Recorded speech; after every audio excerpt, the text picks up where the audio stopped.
Awesome. Well, again, thank you all so much for joining. It's really great to have you all here. I hope you enjoy the panel that we have today with our students who studied abroad previously, and we'll be talking about, how their identity, which I'll get into what identity means in a second, how it affected their time abroad. So first, um, what is identity? So this can be a multifaceted thing. It can be literally any aspect or characteristic of who you are as a person. It could be your race, your sexuality, whether or not you're a first-gen college student, even being an American, especially going abroad. All of those things can affect how you interact with other people and how they perceive you. And so it's a very important thing to think about before you guys study abroad. Some identities may be more important than others depending on the context. So, like if I ask, for example, where are you from?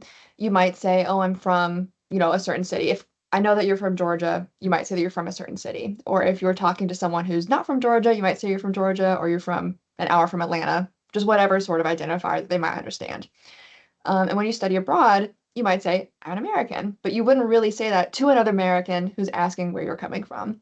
So again, some identities, depending on the context, are more important than others. Marginalized identities are ones that we think about the most often, and privileged identities are the ones that we think about the least often.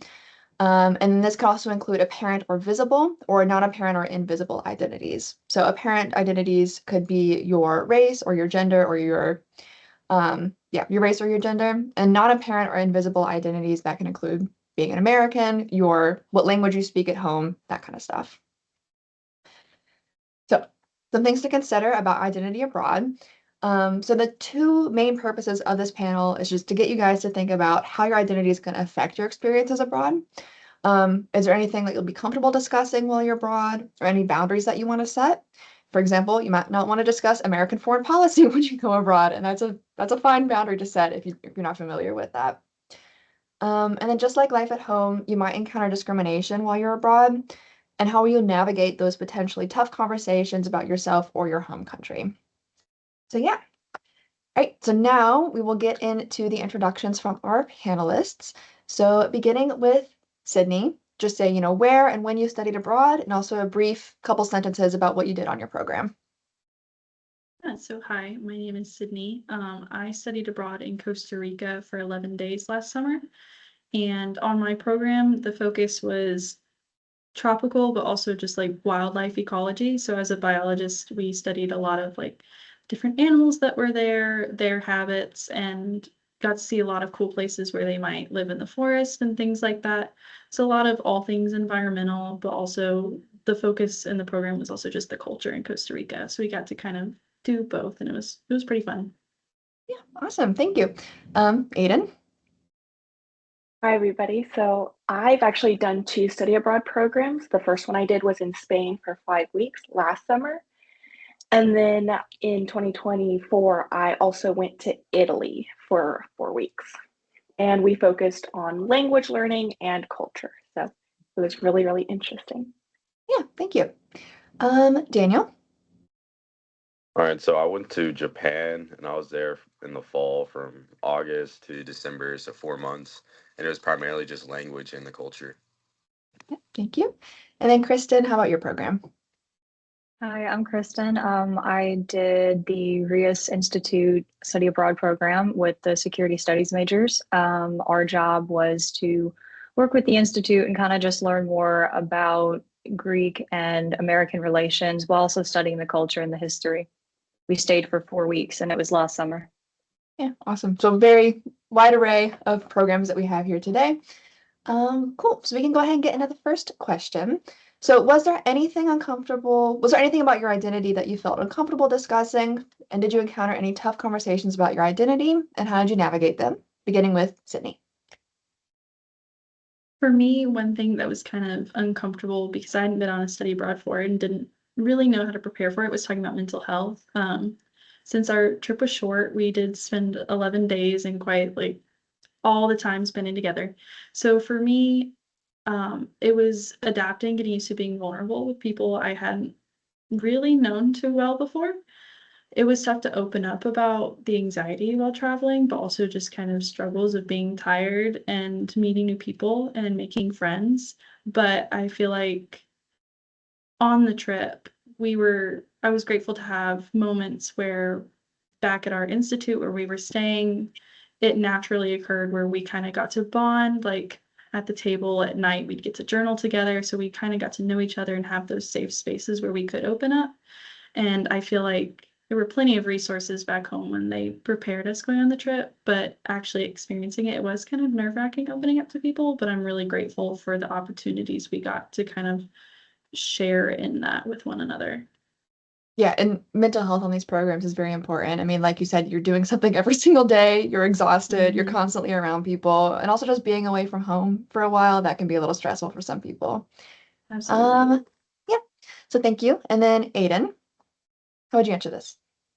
So when I was in Spain, one of the things that was immediately kind of visible to me was that I looked different than other people. Maybe not really terribly noticeably, but it was definitely a different physical appearance.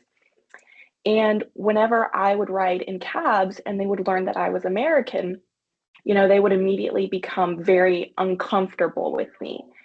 And so I was kind of nervous to talk to people in Spanish and let them know that I wasn't from South America, which was their initial assumption, but from, the United States.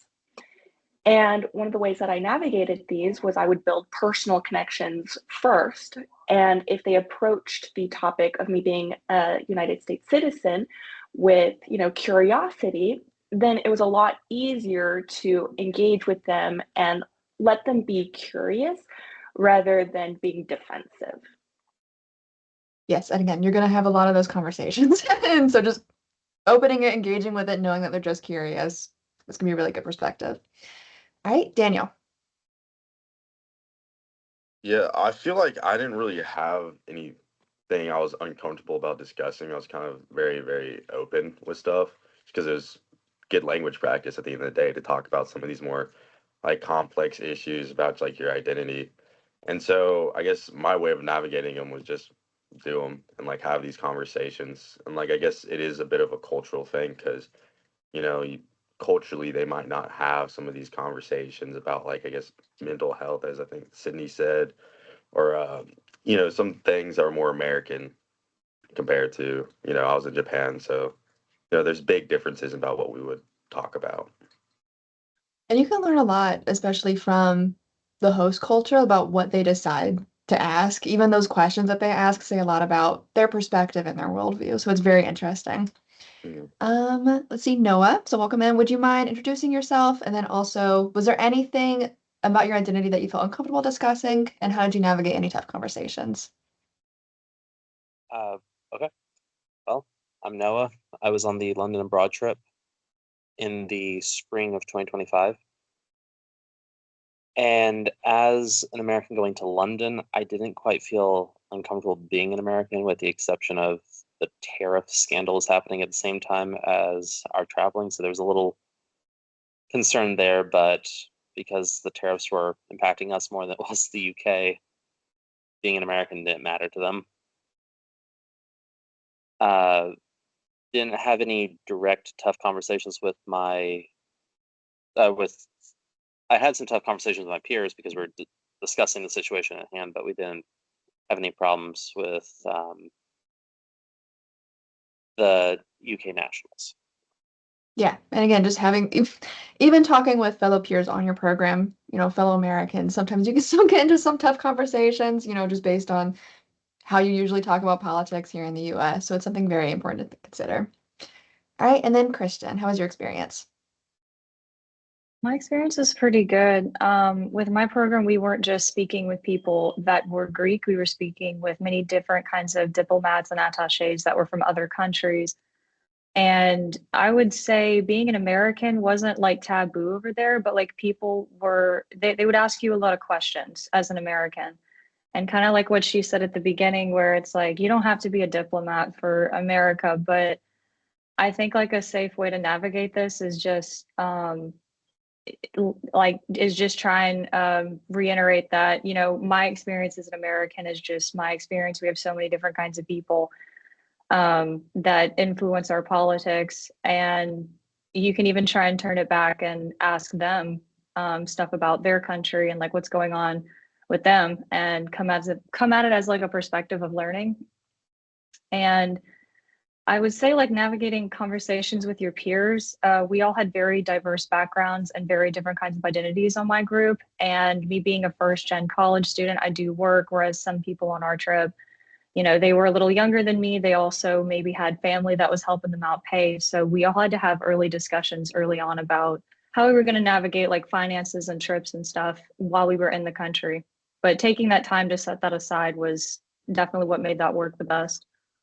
That is a very good conversation to have because these programs can get very expensive and you can get very excited, buying these souvenirs and going on these activities. And so it can lead to some awkward conversations with your peers later on. But 100%, as you said, you studying abroad, you are not speaking on behalf of the United States. You are sort of representing the United States and, these conversations with people in other countries, it is somewhat going to shape their perception of the US, but you don't have to know everything about US foreign policy. You don't have to know everything about every aspect of the United States. Just talk about your own personal experiences and have a very interesting back and forth conversation about your experiences and theirs. Okay, awesome. So now that everyone's answered, do you guys want to add anything to this or respond to anyone else's comments? Okay, alrighty. So next one. Beginning with Sydney. So did you experience any discrimination abroad or feel othered? And if so, what did you learn from the experience? In Costa Rica, personally, I am very grateful to say that I did not feel othered. I feel like when we got to interact with locals and those who were hosting us, I felt like they were so welcoming and so kind. They were so excited to get to share their culture and what they had learned with us, which was so special. And I feel like it was kind of like what Kristen was saying, where it's like you go into it with this mindset of I'm a guest here. And it was really humbling and really honoring to get to be a part of something so special with them. And I feel like from that experience, I was able to be inspired for kind of what I want to do for others back home. Because a lot of us on the trip were talking about how, man, I wish we were this community based and this close back home with the friends and family that we have. And in a way, it was a way that we could learn from them and make our home communities a better place. And so I felt like that was really special about the trip that I got to go on. Yeah, that self-reflection and you learn so much about what you do at home and your own home culture just by experiencing another culture. And so anything you get to bring back, phenomenal. Aiden? I know that in Spain and Italy, while I did look a little bit different from most people, I was able to blend in enough that besides some taxi rides, I didn't terribly feel like everyone was immediately labeling me as other.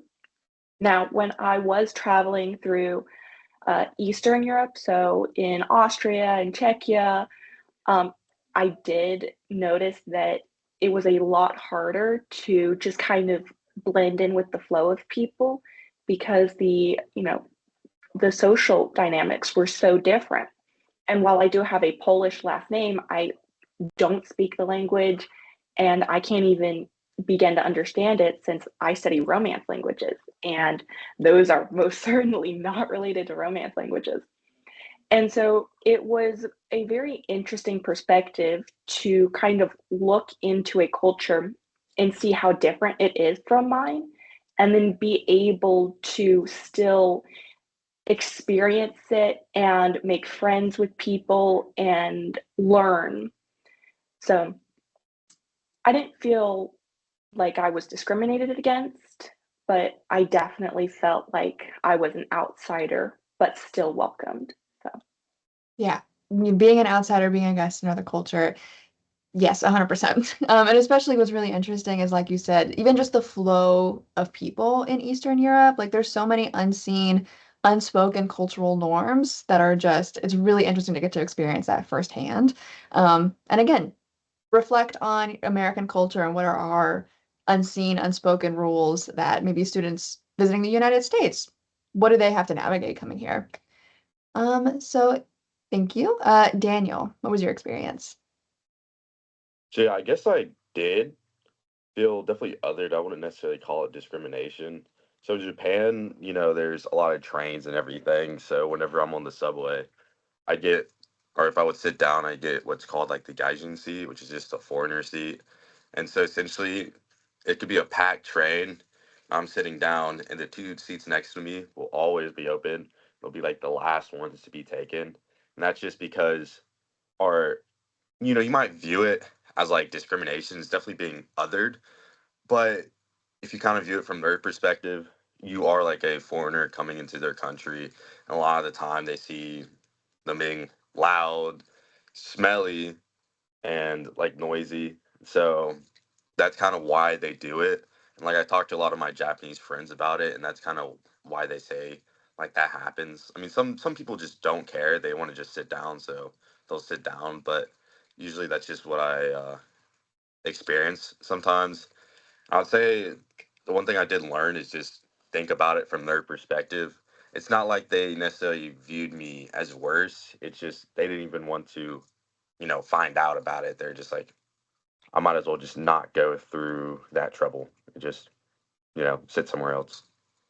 Yeah. And again, sometimes being a guest can lead to very, very uncomfortable and unfortunate situations. But yeah, and so again, just that feeling of being othered. I don't know if you also experience this, but sometimes you just get stared at by people in the country. Yeah. And it's just like really weird because you don't really get that in the United States. And so even just those not necessarily overt instances of the gaijin seat, for example, but sometimes there are some things that happen that make you just feel like the you being a guest in the country is just even more reinforced. Mhm. And so it is important, like you said, to understand it from their perspective. Obviously, if it gets hostile, if it gets conflictual, you you can back away. Just opening your mind and seeing what it might be like from their perspective. So Noah, what was your experience? So I also didn't face any direct discrimination or being othered. I blended into the culture fairly seamlessly since I kind of went on abroad with training wheels going to London versus some of these other places. Um, Honestly, I also dressed the part. So it was spring our time, but it's still winter there. So overcoat and everything, I didn't get a lot of stares. I was just a regular chap. Mhm.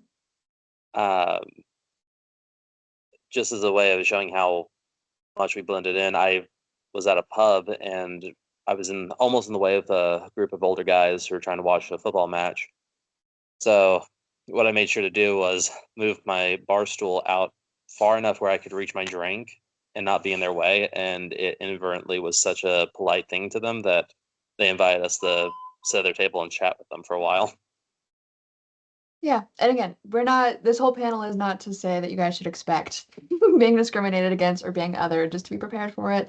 Because like everyone said, they've had very lovely interactions with people in the host country. So yeah, Kristen, what was your experience? Yeah, so kind of just like what everyone's saying, where it's like a lot of the hardship you can experience going to any country is just trying to understand it from the perspective that no one inherently is trying to be mean to you. It's just we all express different things very differently depending on where we go. For Greece, I don't know. It was kind of strange because some days we could all just blend in and we just look like normal workers because we stayed in Athens near Syntagma, which is more or less like the governmental area. So they have a lot of people that are kind of living in that area just for work alone. But I would say our cadets and our military would sometimes get interesting questions just because, again, like we're American, they're actually in the services, but most of the questions that they received were just people wanting to compare and contrast, life in the military. And our guys, if they got uncomfortable or they just didn't know the answer, they would just say, I don't know, man, that's above my pay grade. And they would just leave it at that. Hmm. Um, Being in the subways, though, I would say is kind of like what Daniel's talking about, where they have their own kind of culture of how they handle the subway. It happens so quickly when you stop, you have to get out so fast that people will kind of just nudge and tap you. And if you don't know to just move out of the way when someone does that, they will get progressively more forceful with you. And that might sound strange because in America, I don't think we do that as much. But I also don't have like a big record of being in big cities. So my biggest culture shock being over there was just living and city life for the first time. Like I grew up mostly in North Georgia where you have to have a car just to get anywhere. So most of my struggles when I first got there was just navigating living in a city. Um, but there are people in my group that had done that before and they helped me through it. So I would say it was okay. Yeah, 100%. It's a big learning curve. It's a big learning curve going abroad, especially if it's not similar to your hometown. But yeah, like you said, like all of you guys are saying, um, there are just ways that people exist and they move through the world that are normal in certain countries and abnormal or rude in another country. There might be some things that we do in the United States that are incredibly rude or weird in other countries, like smiling at strangers. I know some countries in Eastern Europe, if you smile at a stranger, they think you're going to steal something from them, that you're not trustworthy. Or even holding the door open for people. I did that a couple times when I was abroad, and it always shocked people. They didn't know what was happening. They were very confused and awkward trying to pass by me. So yeah, there's just a lot of unseen things, and your first time interacting with them, it might seem shocking or rude. But again, it's important to just take a minute, reflect on it. It's not personal. It's most likely just an unseen cultural rule that you just had no idea about. So yeah. So is there anything else you guys want to add for this question? Alrighty. So next question. Has studying abroad changed your perception of yourself and your place in the world? This can include your worldview, or any perhaps professional or academic realizations you've had from this program, beginning with Sydney. I feel like for me, it was a definite yes. I feel like you almost kind of expect that going on a big trip if you haven't traveled before. For me, it was both academic, kind of career-wise, but also personal. So going and studying abroad helped me to hone down what I wanted to do as a career, especially in biology. There's so many different routes you can take and how you want to do even just one job. And so for me, I was able to leave going like, I love field work. I love wildlife ecology. I know for certain I could do this for the rest of my life, which was really great because sometimes you can't figure that out just by going through courses. But also traveling abroad helped me to build my own identity and stand firm in that. And so going abroad and talking with different people, I was able to kind of get a better moral understanding of like, okay, like this is how I feel about this opinion, or, I understand how I like to travel now. And I understand what I like to do when I'm abroad, and I understand how I like to talk to people and interact with them and the boundaries I want to set when I'm doing that. That sometimes, like I mentioned before, is really difficult when you're just going through sort of like schooling or maybe even an internship in a place that you're familiar with, that sort of deal, that I feel like you can only really get through hands-on experience. Yes, 100%. And, like I was saying earlier, how different aspects of your identity might be more prevalent in certain contexts. There are some parts of you that just don't get magnified or confronted in the United States. But if you go abroad, you're asked questions that might be really rude to ask in the United States or anything like that. And you have to think about and confront those parts of yourself and learn something new or be more firm in who you are as a person. So 100%. Aiden. Yeah, I think one of the biggest things that studying abroad has kind of changed about me is this idea that, before I didn't think that I could go live abroad and be successful because, it's an entirely different country, it's an entirely different language, culture, like social system. And I was like, yeah, I can go study there for a little bit, but I don't think I could actually live there full time because, it's such a big change.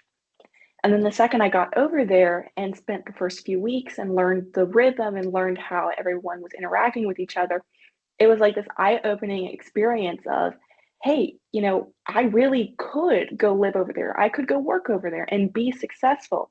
I can learn the language. I can, even if it's not my first or I think another thing that studying abroad has changed is I learned that, my perspective of the world as an English speaker and as an American is only one view of the world. And by really taking myself out of that viewpoint and trying to immerse myself in a different culture, a different language, it helps me see the world and, different aspects of it completely differently. And anybody who studies languages, you know that language is the way that you perceive the world. And so by switching that, you like open the door to an entirely different world you didn't even know existed. And so I think studying abroad is one of the best ways to do that. Absolutely. And I really appreciate what you were saying earlier as well about the self-confidence you gained from studying abroad, being thrown into a new situation that maybe you learned about through textbooks, but it's way different actually being in the country. You, if you can survive in a country and you can thrive in a country that you have no previous exposure to, you can do pretty much anything. So If you can navigate those public systems, if you can navigate transportation, you can do anything, truly. 100%, 100%. Yeah, well, thank you. Daniel, what was your experience? Yeah, I guess kind of building on what Aiden said, I feel like one thing, like going into or before studying abroad, I figured maybe I could live there. You have like an idea of maybe you can do it, but then you actually go over there and you're like, oh wow, these people are exactly like us. Everybody has like the same problems, the same struggles at the end of the day. And like once you kind of realize that, think about it, come up and come to conclusions, it makes you realize that, you are not alone in your struggles. You are also one part of the puzzle that is this world, and so is people, or I guess the people in Japan for me, and so it kind of made it easier to connect to people and realize that we're all the same at the end of the day. And of course, it did widen my worldview, of course, because I was viewing stuff from a Japanese perspective a lot of the time. And you do also realize how American centric the world is. Like my host mother, half the time, or in the morning, she'd always be watching the news. And half the time I go on the news, it's something about what the United States is doing. And it kind of makes you realize that we are very lucky to be born American, because that's kind of what the world is revolving around right now. So it makes you feel fortunate, but also makes you realize that we are insanely ignorant at the same time. So it's one of those things where it's a double-edged sword, but if you make the most out of it and realize that there's other places, and just become a more, I guess, intelligent, more worldly person, you can learn a lot about it.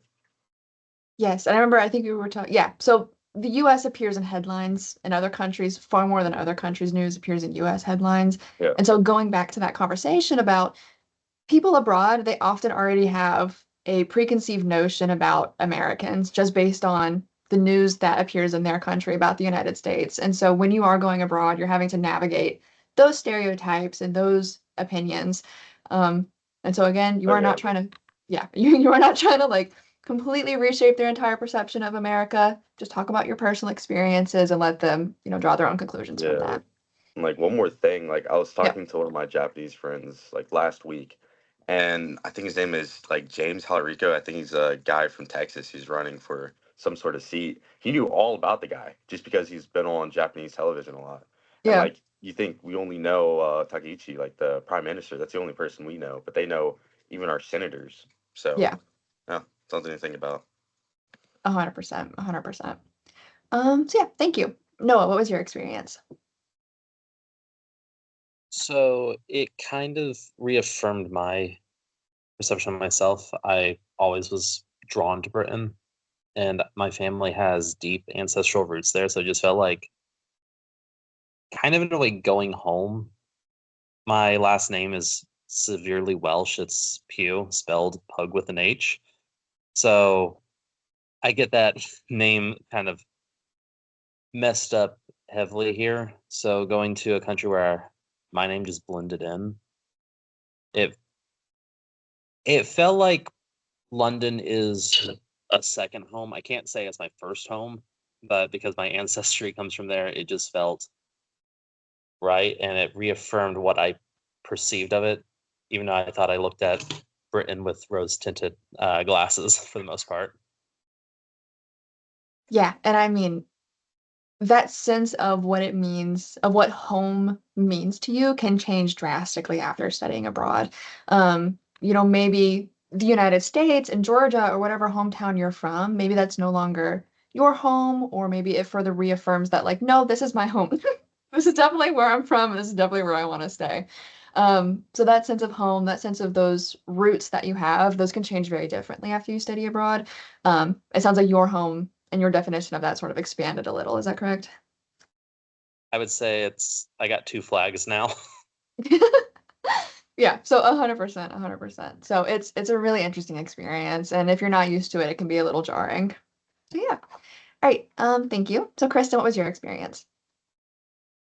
Yeah, kind of what Noah was saying. I don't have any like roots or anything to Greece, but I've always considered myself very adaptable just with the kind of life that I've lived.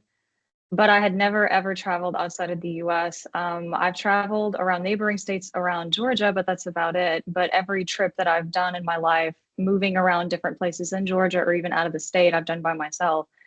But usually, in my opinion, I would say it's a very controlled environment. So I guess this was just confirmation to see like, could I just how adaptable am I like to something that I've never done before, to a place I've never been before, but also doing work I have never done before. It's one thing for me to sit in class as a national intelligence major, but then it's quite another to go abroad and actually have those discussions with people that actually do this for a living and not in my country.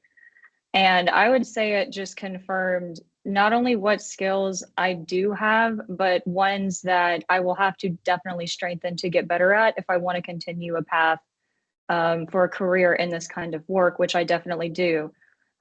This trip definitely solidified for me that if I go into national intelligence, I definitely want to work more correct on like domestic issues, but also be involved in different kinds of trips internationally for US relations. It was a really cool experience. I also got to learn a little bit of just like how to navigate my life coming home because a lot of the skills you learn about not taking things too personal or your educational aspirations and stuff you learn about yourself over there you can transfer into your own life once you're living back home. um, and that was kind of reassuring too that this was also a learning experience, not just because it was a great time, but it taught me a lot about myself, and I get to keep that now and go on forth and do a career with it. Yeah. And like you said about learning new skills to take back home, if you can navigate public transportation in another language, you can navigate MARTA going to Atlanta. It sounds so Yeah, stupid, but it's so intimidating if you've never had to live in a city or like anything like that yeah, before. Yeah. that's so understandable. It is a lot. It is a lot. And then yeah, like you said, just about those skills being confronted, right? So you were having those conversations with high level leaders in another country. If you're doing that in the United States, you just have to navigate basic professional expectations. But doing that with leaders from another country, you're navigating all of the same stressors of having a high level, very professional conversation, plus any cross cultural things that you have to pay attention to. And so again, those cross cultural communication issues, they're not confronted when you have those conversations in the US. And so yeah, so you learn those skills or you learn what you need to work on when you come back for your career. 100%. So yeah, so do you guys have anything else to add for this question? All right, so we will go to our last one. What advice would you give to other students going abroad who identify as you do? Sydney. I feel like for me, what I would say to others is that when you're studying abroad and you're with all these different people, whether it's your classmate, your host family, whoever you happen to encounter, is that you shouldn't shy away from sharing your experience. It's like Jesse and others have mentioned. You're not carrying the weight of changing other people's opinions on America on your back, but I think your voice and your experience and your perspective is one that nobody else has. And it's important to share that, not just for representing America, but in the effort of just human connection. You will get so much more out of your study abroad and the friends you make and the experience you have by being able to kind of step forward in that boldness. But you also never know what someone's walking through and what they could learn from your story. And it really opens doors that shying away and kind of hiding that part of yourself that I think you wouldn't be able to experience otherwise. Yeah, authenticity and vulnerability on these programs, both with, peers, American peers that you're traveling with, and then also any peers in the host countries can be really important. And again, it just opens up new conversations and you learn so much. Sometimes you have to just take that leap, ask those vulnerable questions. You can learn so much both about yourself and the host country. 100%. Thank you. So Aiden, what was your experience? I think that one of the biggest pieces of advice I would give to anybody who's studying abroad is let people be curious about you and then be curious about them in return because people's favorite topic is themselves. And so when you approach a conversation with genuine curiosity and you want to learn more about their culture, their customs, most people aren't going to be like, ah, these Americans. They're going to be like, yes, let me tell you everything. This is so fun. And if you have the opportunity while you're studying abroad and you get to go to other local places, travel while you're there because that allows you to see parts of the country that you wouldn't otherwise see and go with people who live there. That way you get to know the history, you get to see what places they enjoy the most, and it's just a great way to get kind of a behind the scenes aspect. Yeah. And like you're saying, that behind the scenes aspect, you're not going to fully understand the country if you're just going from your dorm to classes back to your dorm, to classes back to your dorm. Take that leap, explore within a reasonable amount, but then just like fully try to understand the country and put yourself in those new situations. All right. So Daniel, what's your advice?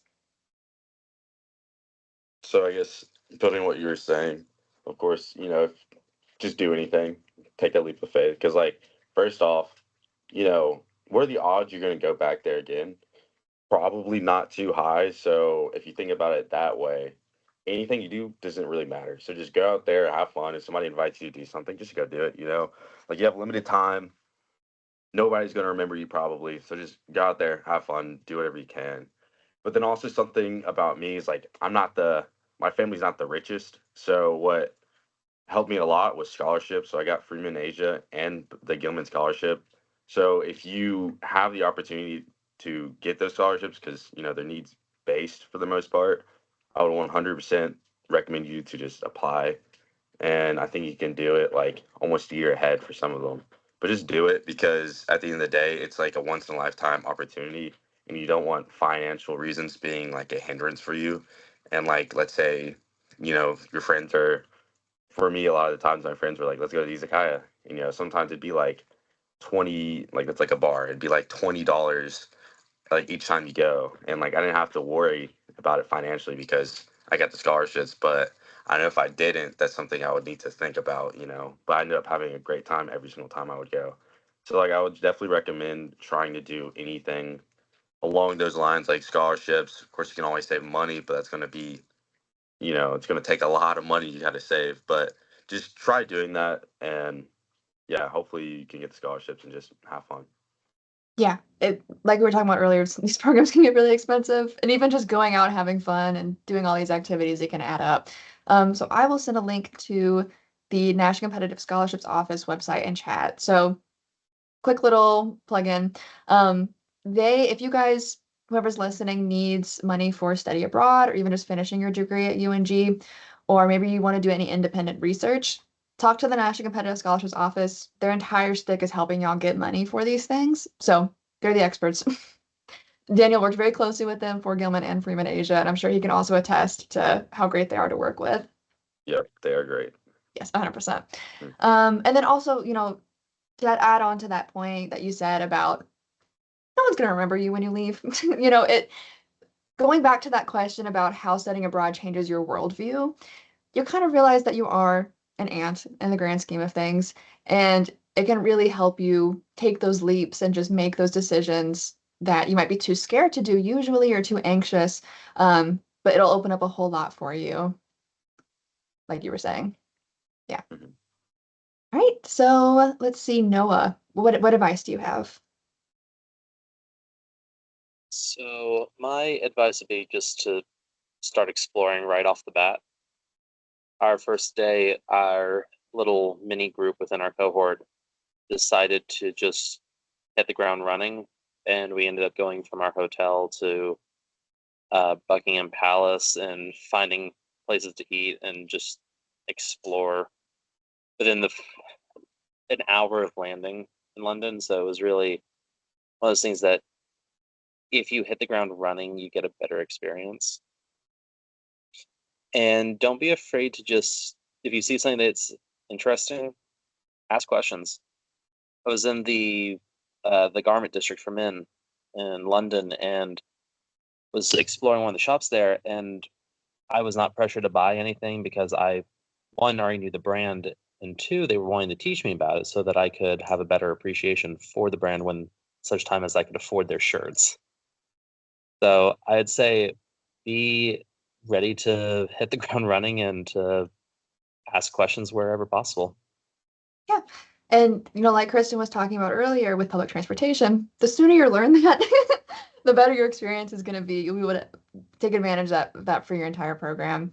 And then Daniel, I think I also remember us talking about trying to work through some of that exhaustion, because especially if you're stacked with classes and other activities, take care of yourself and take care of your body. But sometimes in order to explore, you just have to push through it. So yeah, like Noah was saying, I'm sure once you landed, you probably had a lot of jet lag and you were very exhausted, but you still took that opportunity to go take advantage of being in the country. So yes, and then Kristen, what advice do you have? So yeah, kind of like what he was saying too, where it's just get the most that you can out of it, especially like if you paid for it yourself. Like for me, I had to save up money for an entire year. I just couldn't get a scholarship. I hadn't been in the program long enough to get one. I just worked really hard for a whole year and saved up money. So for me, it was like, I'm getting the most I can out of this. Like, this is what I've been working for. And just understand that everyone's human, including the people that you're going with. Like, I know it can be, you can either feel really insecure, like, oh man, like, why am I having such a hard time, but so and so isn't? And it can be the reverse, like, oh my gosh, why can't this person just get their life together? Like, it's going to be frustrating, but the entire experience is going to be better for you and for everyone else if you all can just go in this like a unit and you play off of each other's strengths. So if one person is better at something, be okay leading, but also be okay falling onto that person for help and just kind of, back and forth with each other. And I would say for practical advice, research your country before going, because that's going to decide a lot about how you navigate going there, especially if you're going to talk about identity and just getting the most you can out of it. It's going to make you the most comfortable. And the biggest thing that I can say about that is Greece. If you can survive in South Georgia, you can survive in Greece fine during the summer. But we had a person on our trip that was from the northern part of America. They moved to Georgia just to go to UNG, and they didn't pack the right stuff. So they ended up having to go shopping early on because it was just so hot. And in Greece, we don't like they don't wear like athletic shorts and leggings all the time. I mean, they do if you're working out, but trying to find that balance between something that kind of blends in with the culture, but it's still comfortable and you can survive there with the kinds of weather. Also, certain locations like churches, they don't let men or women show their shoulders or legs. And I remember another dude on our trip had to accept wearing a skirt by an old sweet lady that she's like, you have to wear this today, basically, if you want to come in. And he just kind of smiled at her, took it, and he put it on like a champ, and he laughed about it later after we left.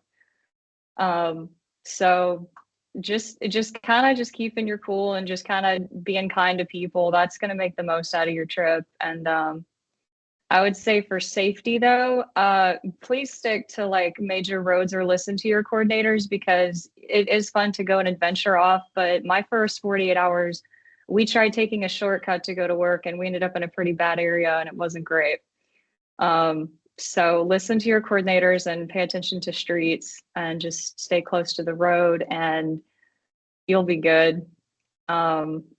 I would say like for luggage though, we had someone on our trip that lost their luggage. It got sent to Amsterdam. So when you're in the airport, just be sure to ask people and not be ashamed to ask, even if you're a frequent traveler, hey, this is where I'm going. Can you help me find the right gate to check my luggage in at? That can be of help too. Because yeah, we made a joke in our group that said our friend's luggage saw more of Europe than we did because it went to France first, then it went to Amsterdam, and then finally got to Greece on our third week. So, Yeah. Yes, very good advice. 100%. And then yeah, like you said, just being willing to ask those questions, even if they're vulnerable, even if they seem a little stupid, you're not going to learn, you're not going to get that information unless you're willing to ask. Okay. Alrighty, so is there anything that y'all wanted to add for this question? Okay, well, thank you all so much. So we will open it up to questions for the audience in a second. In the meantime, if you guys want any additional resources, one of the companies that we work with, ISEP, they have their own country handbooks. If you guys want to use these, because like Kristen said, it's important to research your country before you go. ISEP, they've collected a bunch of very important information that you need to know about these countries. And so if you guys want this link, feel free to email us or scan the QR code. We're happy to send it. NAFSA is another really great resource for identity abroad. And then, so for example, one of the articles, if you have really tight, coily hair, like 4C hair, sometimes it can be really difficult to find the hair products that you need in another country to maintain, your hair quality and health. And so NAFSA has some resources for tips and tricks to find the products that you might need. And then again, ISCP has some other identity abroad resources for things to consider before going abroad. All right. Well, if you guys, does the audience have any questions for our panelists?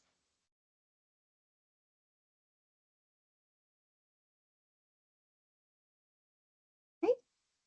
Well, if you guys do, you guys can always email us. We'll be happy to get you guys in touch with whichever panelist you guys wanted to speak with. But thank you all so much for attending. This was a really great conversation. It was great to speak with you guys about your experiences. Thank you.